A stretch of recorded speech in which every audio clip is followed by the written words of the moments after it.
Ny 10 febroary lasa teo dia namoaka didy ny fitsarana avy momba lalam-pandroenana ny amin'ny nanorona ny député Ludovic Andriana Velson sy Asy-Pireneny Rasolomapionina.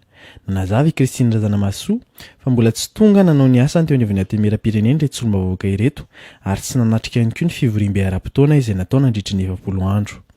Namoaka didy iray hafa koa ny HCC amin'ny famerenana ny Marie-Thérèse Volahaingo amin'ny toerana eny amin'ny Antenimieram-pirenena amin'ny maha-député voafidy tany Bealalana ny tenany.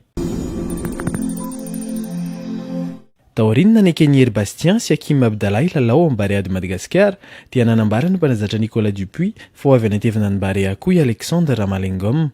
17 taona ny lehilahy ary loha laharana amin'ny klubny Vuurton, diviziona faharoa any Belgique.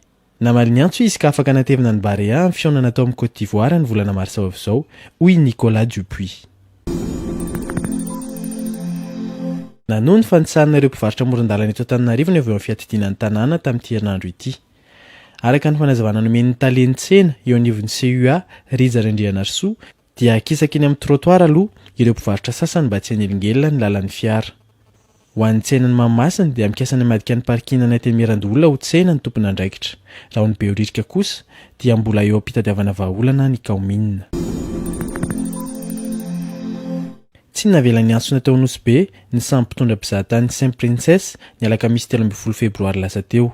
Noho ny fiarovana amin'ny mety ho fianaky ny aretina coronavirus no antony nandraisana izao fanapa-kevitra izao raha ny fanazavana nomen'ny tompony andraikitra iray eo anivon'ny Ministeran'ny Fahasalamam-bahoaka. Nasaina niverina ity sambo lehibe izay nitondra mpizahatany hatramin'ny 2 arivo ity. Marihana fa ninga avy tany Phuket Thaïlande ity sambo lehibe mpitondra mpizahatany ity ny voalohan'ny volana febroary lasa teo. Efa avy nandalo tany Sri Lanka, Seychelles izy izao saika natao Nosy izao.